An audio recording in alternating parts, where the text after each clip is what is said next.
Hello, Contrarians listeners, Contrarians fans, Contrarians watchers.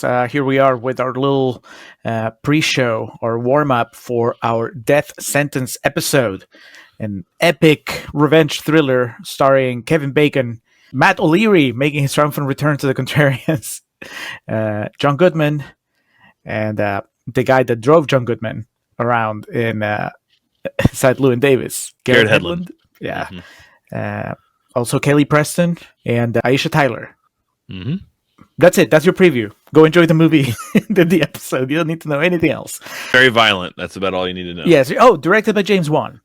Yes. Before he was, I guess, a household name. This is James Wan with just lowercase letters. Well, I mean, this was from the director of Saw, so he already had Saw in his back pocket. But yeah, but he hadn't gone he wasn't major league James Wan. Yeah. Creator of other franchises and director of at least 2 Fast and the Furious movies and so on. We're going to start with some quotes. This movie's rotten, 20%. So got some rotten quotes from the Rotten Tomatoes website. We're also going to figure out where Josh Gad fits in this story. And Alex is going to give you some trivia. And then you'll be ready. So here we go with the quotes. We're going to start with Brandon Phibbs from BrandonPhibbs.com, who says, "Death sentence is a laughably bad exercise in the pornography of sadism and the American appetite which voraciously consumes it." The pornography of sadism, Alex. Are you familiar with that type of porn? I disagree. I am not, no. Yeah. What is that movie? It has a Criterion. I don't know, some number of days. 120 Days of Sodom. Yeah, you've seen it. Salo. I've seen some of it. It's like in the cannibal Holocaust zeitgeist of I tried because I felt like I should, being viewing myself as like a film aficionado, and I'm just no, thank you. All right, Brandon Phibbs, get back to us. Do you have a quote for that? Would you prefer Death Sentence or 120 Days of Sodom? Yeah. Did they get a Rotten Tomato? That's a good question. His response would be, well, Death Sentence didn't get a Criterion, and I would say, yet. Next, Christian Toto from Washington Times says, "This sentence is as grisly and violent as the trailer portends." I actually watched the trailer right before I got on this little recording thing, and I mean, the trailer makes it look dark and violent, but I don't think that the trailer prepares you for how bad it gets. It's pretty violent. But I think more than the trailer is the being labeled plastered from the director of Saw. I think they definitely wanted to conjure up expectations of gore based on a novel that was a sequel to Death Wish. That should also make you shudder. It's like, oh God, what's going to happen to Kevin Bacon and his family? Sadly, there is no cameo from Charles Bronson. Yeah, to put him as give him the John Goodman role, or make him the. I mean, the character dies, but you can make him the gas station attendee. That Oh yeah. They hold up, yeah. Hey, Pally, you don't want none of this. Yeah, exactly. Here's your polar blow. Now get out of here. No dice. Speaking of that, Adam Fendelman from HollywoodChicago.com says, "Don't hire Kevin Bacon for a role you wrote for Charles Bronson." Yeah, I mean, Bacon does fine. Yeah, and as we talk about in the episode, the writer of the novel that it's based on thought it was pretty fucking cool. And, it's what it is.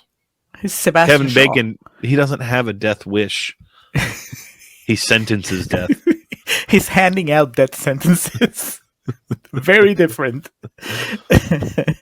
And we're going to close with Susan Granger from SusanGranger.com, who says, "Exploitative and overwrought with extreme violence. One of the worst movies so far this year." Alex. We talk about 2007 film in the episode a little bit, and it is not the worst movie of 2007. Do you have, off the top of your head, a worst movie of 2007? Because I know we always talk about the high points. Yeah. I mean, I'd have to think about it. I was about to say Rob Zombie's Halloween, but then that would have been just for shits and giggles. What was it? Atonement? I'd rather watch Death Sentence again than Atonement. for James McAvoy. Well, I mean, Halloween, the Rob Zombie's Halloween versus Death Sentence. The only reason that like comes to mind is because they came out the same day. We talk about that in the episode. Right. But would you, opening day? No, not opening day. Knowing what you know, having watched both movies, now you walk up to movie theater. They've re-released them on the same day again. Death Which Sentence. one do you go? Yeah. Knowing what I know now, I'd go see Death Sentence. Ghost Rider came out in 2007. Fantastic Four, Rise of the Silver Surfer came out in 2007. That's a fun movie. It's a complete opposite of Death Sentence. There's nothing grisly in there.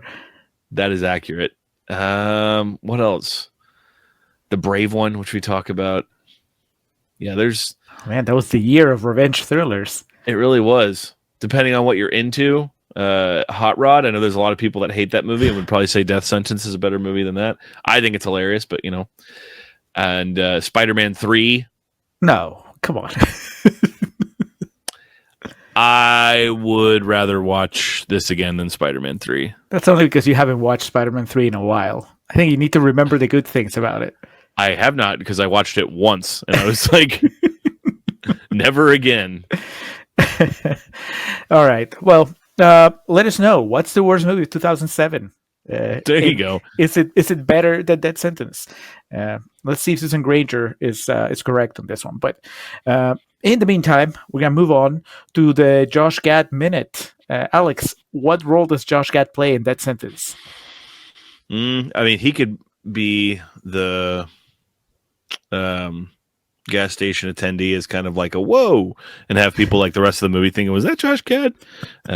Well, no, because we already put Charles Bronson there. So that's true. We can't. Well, okay, so then the easiest one would be he's like the buddy, the work friend of Kevin Bacon that like hangs out in his office and talks about everything with him.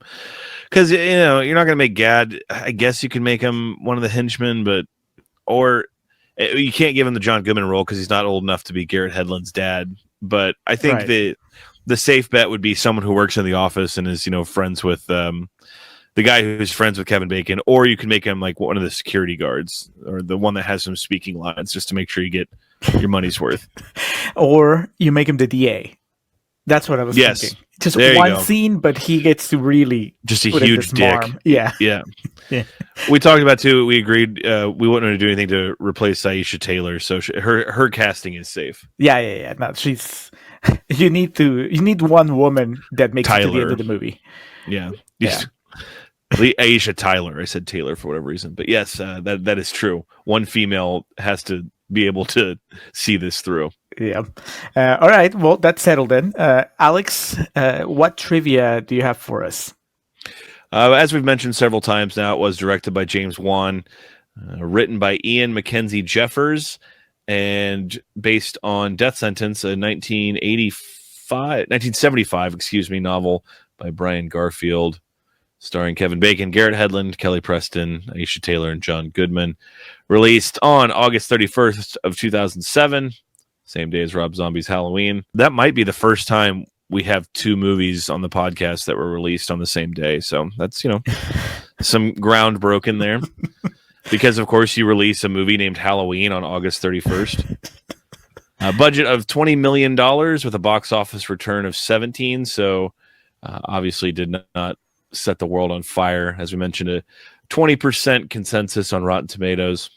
In the scene where John Goodman's character is killed, graffiti in the background can be seen showing the Jigsaw doll from Saw, which I did not notice. And I had to rent this movie, so I still don't have access to it. But I'm eventually going to have to go back and check that out because that's obviously kind of a cool Easter egg. Does that mean that this takes place in the same universe as Saw? I think it takes place in the universe where Saw exists as a movie. And then, okay. So there's a deleted scene where one of Kevin Bacon's kids is watching Saw 3. Oh, yeah, or like John Goodman's just, cleaning his guns and watching Saw 2 for the 900th time. Here it comes, saying something like that. Originally, Aisha Tyler's character as the detective was conceived to be a 50-year-old veteran male detective.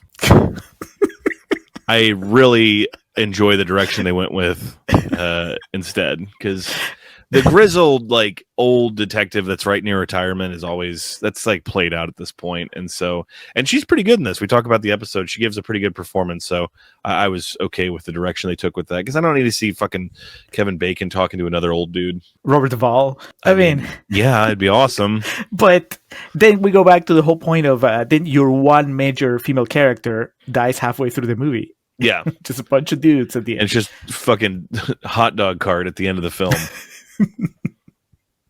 Garrett Hedlund shaved his head and gained 20 pounds for the role of Billy Darley. He gained 20 pounds and still looks like that, dude.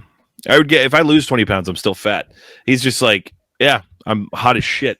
I can gain this weight and nothing happens. I wish there was some note of like, he regrets getting the actual tattoo on his neck for the role in this movie. So you think that Kevin Bacon felt threatened, and then he was like, okay, I'll shave my head too. It doesn't matter. Yeah. There's no reason for it to happen in the movie. Like, the method acting was so on point that they just like started one-upping each other and whatnot. Then Garrett Hedlund went ahead and killed a person just to make sure that he got it. Based on the book Death Sentence, the direct sequel novel to Death Wish, which itself was made into a movie, Death Wish of 1974 starred Charles Bronson. The 1974 version spawned 4 sequels, none of which were influenced by the novel series. The author, Brian Garfield, has disliked and does not care for each of the sequels due to how it departs from his original character and themes in the book. And that kind of leads into, despite the deviations from the novel, Brian Garfield was extremely happy with Death Sentence and praised it for its understanding and making the central theme very clear. Which, I mean, we talk about, I think the theme is pretty easy, so it's not, or pretty simple, I should say, so it's kind of easy to make it clear. I know I asked you on the episode, but I want to ask again. You don't have to give me the answer, but it's like, what is the theme, Alex? Don't poke the bear? Let the bear maul your family, but don't seek revenge? When in doubt, shave your head and buy a bunch of guns illegally. That's yes. the idea. America. What a great country. So this last one here, I guess we could kind of say is like the spoiler one, because it's the alternate ending.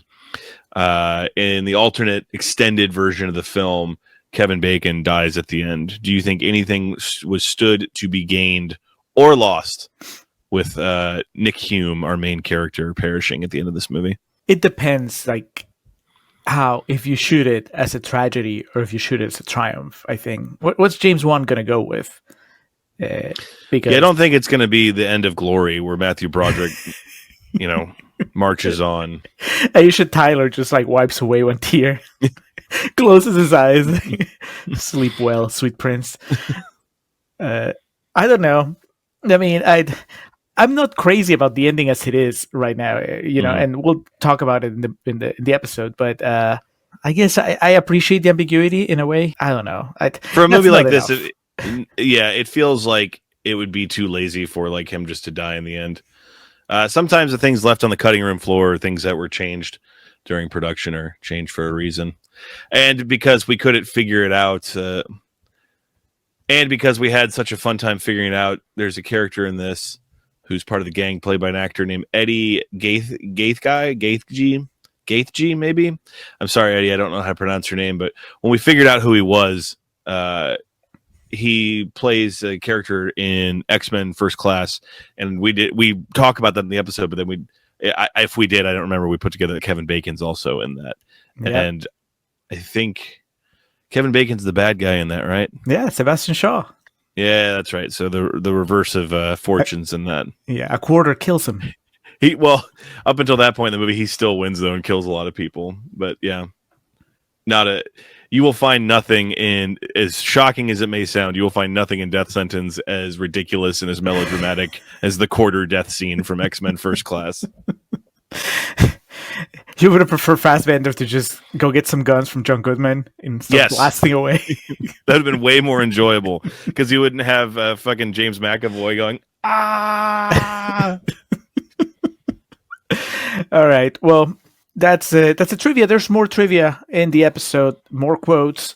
No more Josh Gad talk, but then there's also just a recapping of the plot. And like I said, 20%. So Contrarians Corner is all about us praising that sentence. And then Real Talk is about Alex and I having a healthy discussion about whether it's an actual good movie or not. And then coming up next, we have our patron invasion, patron takeover of the main feed, which means that it's going to be 99% patron picks.